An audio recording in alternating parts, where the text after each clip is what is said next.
Hi, everybody. I'm here with guest Sam Hjelm. Sam, you want to say hi? Hello. Sam was a student of mine from his eighth grade year, I think, all the way to his senior year. So we worked together for quite a long time. Excellent student, all state player, just a good all around person, very sweet person, and genuine. So it was very wonderful working with him for that long of a period of time. It was really nice to watch him grow as a musician and as a person. So Sam is finishing his first year of college this year. Tell us a little bit about what that year has been like with COVID and just kind of your general experience of this year in college. My first year at Oklahoma State has definitely been pretty interesting for me. It definitely was not what I expected. Last semester I was in a dorm, and this semester I moved into a fraternity, which has been like a completely different environment, and I'm certainly enjoying that a lot more. But this year, like with all the adjustments and restrictions, it just wasn't what I expected, and it was kind of hard to change over to.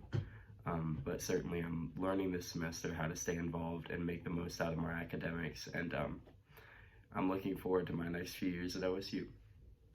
Wow, it sounds like you have a lot on your plate, but I think it sounds like you're managing it quite well too. So just, make sure you're taking care of yourself and you have time for yourself. Well, Sam was really helpful when we were finalizing the book. He played through, I think, just about every etude in the book, gave me wonderful feedback, and we edited, and we would go back and forth. He had some really good ideas, so he was very involved in that process. And now I'm curious, now that the time has gone by, what was that like for you looking back? And just tell us a little bit about the experience of being part of the editing process. I didn't consider myself much of a music writer, and I still really don't. But editing this book and like looking at the piece from an editor's point of view kind of allowed me to see like look into part of the music composition process, and I really enjoyed like the aspect of like seeing where small bits can be changed, added, or removed, and like figure out like how to make a piece sound better, how to improve it from a writer's point of view, and I enjoyed like seeing how participating in the music composition process could be so interesting and doable from a point of view of like a high school student. It was definitely a fun aspect of the whole book. I'm so glad to hear that you enjoyed that process. I think it's important to kind of break down some of the fears with composition because, it wasn't really anything that was on my horizon for many, many years. And all it takes is just sitting down and experimenting a little bit, and you might find that it's something that you really enjoy, so you might as well give it a try. But I'm really glad you enjoyed that process. That's pretty cool to hear. Well, Ringleader is all about you, Sam, because you are such a fun and funny person. So I chose that piece for you because I just think about Sam like being the center of all of the humor in a room. So that's kind of why that was chosen for you. All right, well, let's put Ringleader up on the screen and we can talk about a few practice ideas. All right, so here's Ringleader, and you'll see at the top the finger drill warm up for the page is focused on throat tone. So we're going to be going A down to G sharp, and we're also going to be playing A up to B flat. Now, most of the B flats in this etude are going to be played with your side fingering for that one, and that is your A key plus the second from the top on the side keys. And you just play it with about somewhere in between the two knuckles at the front. I like to play in the middle of that second part of my digit there. But just want to make sure you keep your good hand position. You're not trying to do it with your fingertip. Okay? And that's really handy. Not only is it convenient, but it also has a better tone quality to it. So if you've never used that fingering, give it a try. It works really nicely unless you're getting ready to cross the break, then it can be a little problematic. But if you're playing like a B flat and then to a G above the break where it doesn't involve the right hand, you can do that, and I've done that several times. But really, the throat tone work in the second line, like right here, this passage is probably the most challenging in the etude, and it appears a few times, I think at least twice. You can see it here on the end of the third line also. So you're going to be going A, G sharp, A, G natural, which isn't that bad, but then you combine that with going down to F sharp, E, D, C sharp, D, E, F sharp, and you put all that together. It's just a lot. So take your time with that. I would separate and maybe just practice these first 4 notes a few times, and then add to the D, and then practice D to F sharp as a totally separate thing, and then put that back together. Let's see, other things to consider are style. I mean, this thing really, you have to do the dynamics and the articulations for it to come to life. The syncopation here at the beginning is really critical. It kind of has that typical da da da da da yeah kind of sound to it, so it makes it kind of silly. But the staccato and the accents are all very important.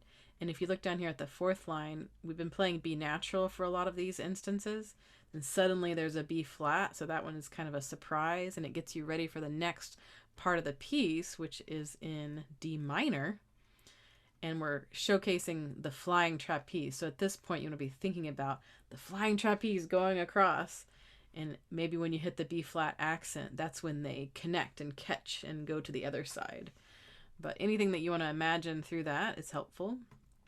Another tricky spot is measure 36.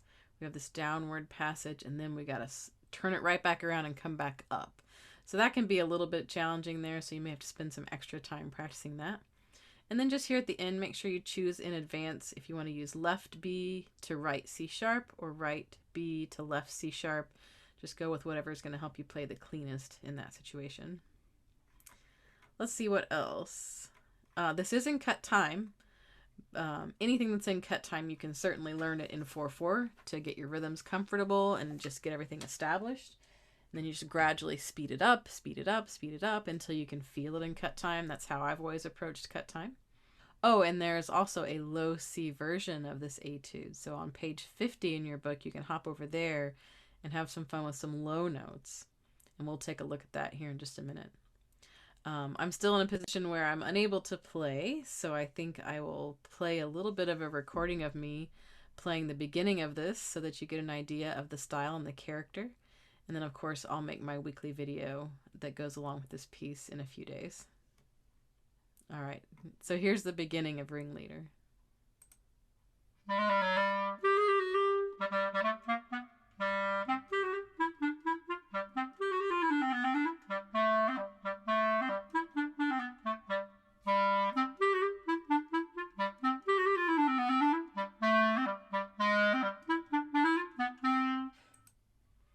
So that gives you an idea of the style and what I was going for with that. Well, let's take a look at the bass version. So here's the last 3 lines of the low C version. Really, this is the main area where you're going to see those low notes that go beyond our low E on the typical B flat clarinet. You're going to have some low Ds, some low C sharps.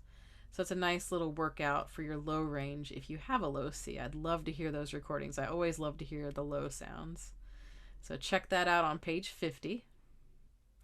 Okay, now I'm going to bring the other version back up on the screen.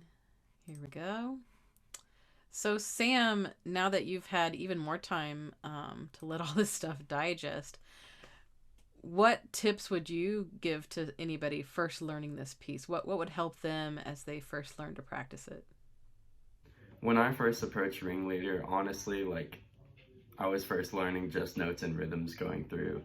And after some practice, I kind of started to rehearse the feeling of the song and the emotions of the song, like lighthearted and fun tones and all that stuff.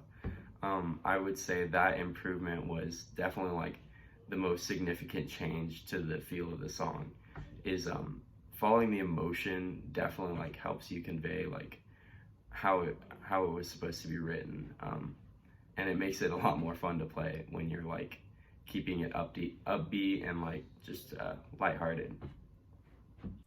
Yes, those are all excellent points. I mean, you've got to learn the notes and the rhythms and make sure that you've got that down solid before adding all the extras. I mean, some people will learn them all together. It just kind of depends on your learning style.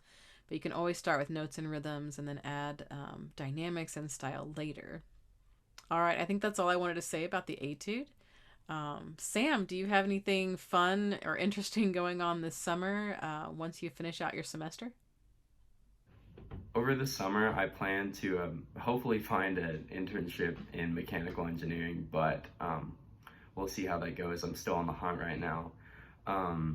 As well, in addition to that, I'm going to be taking a physics class over the summer to keep my course load active and get further ahead. For the music side of things, honestly, this year, I haven't been too proactive in keeping up with my instrument and all that stuff, and I haven't played as much as I've wanted to. So this summer, I'm going to order a few pieces, get back with my instrument, and just play a lot more. I'm really looking forward to an experience where I get to have a lot more time to play my instrument and learn some new things. Yes, I know it can be really tough to balance playing a musical instrument when music is not your major. So hopefully you're able to get back into that this summer and enjoy it. And just kind of remember that music's always there for you, even if you're a little busy over the next 3 or 4 years. You can always come back to it, and it can be kind of an escape or just a nice way to relax and have a diversion from your normal everyday life, especially if you end up with kind of a 9 to 5 job, right? Because that's kind of the direction you're headed. Well, thank you so much for hopping on and being my guest today. It was good catching up with you. And everybody else, I look forward to hearing your submissions this week. Hopefully there's some low C versions. Of course, I'd love to hear those. And feel free to get creative and add your own little personal touches to the music. I like to hear that stuff too. Well, I think that's about it for now. Thank you so much again, Sam, for being here. And I'll see everybody next Sunday. Thank you so much. Have a great day. Bye, everybody. Tell me, can it feel the math skills coming with the fever?